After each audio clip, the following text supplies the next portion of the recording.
Israel তো কোনো রাষ্ট্রই নয়, ইসরায়েল একটি জঙ্গি সংগঠন।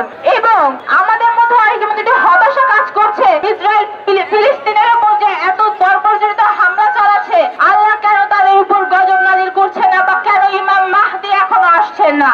আমাদের এর জন্য হযরত মুসা আলাইহিস সালামের কাহিনীর দিকে লক্ষ্য রাখতে হবে। নেতানিয়াহু অবশ্যই বর্তমান যুগের ফেরাউন, কিন্তু সে কখনোই সেই সময় মুসা আলাইহিস সালামের সময়কার ফেরাউনের থেকেও বেশি বর্বরজনিত নয়।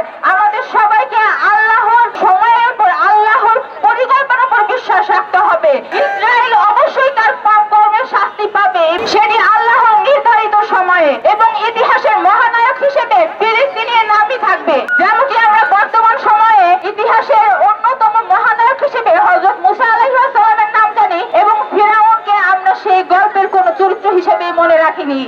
আমরা শুধু জানি হযরত মুসা আলাইহিস সালামের নামই। সেরকম ইতিহাসের পাতায় শুধু ফিলিস্তিনের নাম এবং ফিলিস্তিনের সংগ্রামী সমস্ত ভাই বোন এবং যারা আমেরিকা, ইসরায়েল সহ সমস্ত পশ্চিমা বিশ্বের বিরুদ্ধে খালি হাতে শুধুমাত্র বুকের সাহস নিয়ে দাঁড়িয়ে বলেছিল। সুতরাং ইতিহাস শুধু ফিলিস্তিনকে মনে রাখবে।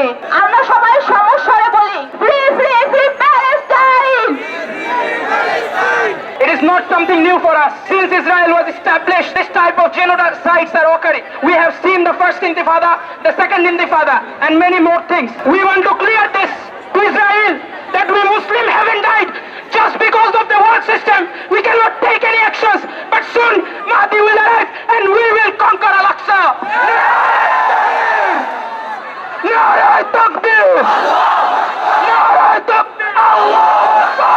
আমার মুসলিম ভাই বুলেটের বুকের উপরে বুলেট কেন জাতিসংঘের কাছে আবেদন করছি, এই জাতিসংঘ আমরা মানি না, মানি না।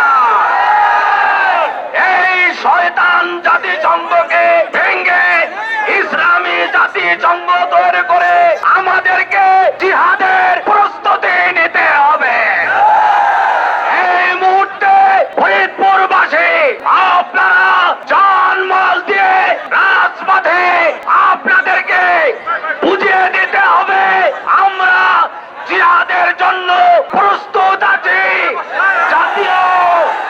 জাতীয় নেতৃবৃন্দ অর্ডার করলে আমরা গাজামুখী লং মার্চ করব। বিশ্ব আজ তাকিয়ে আছে গাজার দিকে, গাজাকে সমূলে মিশিয়ে দিয়ে মরুভূমিতে পরিণত করে দিচ্ছে।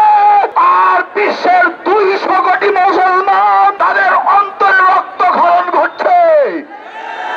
সংগ্রামী তৌহিদি জনতা, মুসলিম বিশ্বের মানুষরা তাকিয়েছিল তুরস্কের দিকে, সৌদি আরবের দিকে, ইরানের দিকে, তারা ডাক দেয় কিনা। কিন্তু না, বিশ্ব নেতৃবৃন্দ ঘুমিয়ে আছে। কিন্তু জেনে রাখো, বিশ্বের নেতৃবৃন্দ ঘুমিয়ে আছে, মুসলমানরা ঘুমায় নাই, মুসলমানরা ঘুমায় নাই। এখন আমরা নেতৃত্ব তৈরি করে খুরাসানের নেতৃত্বে আমরা ফিলিস্তিনের দিকে রওনা হব ইনশাআল্লাহ। বিশ্বের মানচিত্র থেকে গাজাকে নির্মূল করা যাবে না, ইসরায়েল বিশ্বের মানচিত্র থেকে মুছে যাবে ইনশাআল্লাহ। এখন যদি ডাক আসে, আমরা কে কে বুকের তাজা রক্ত ইসরায়েলি ভাই বোনদের জন্য ঢেলে দেওয়ার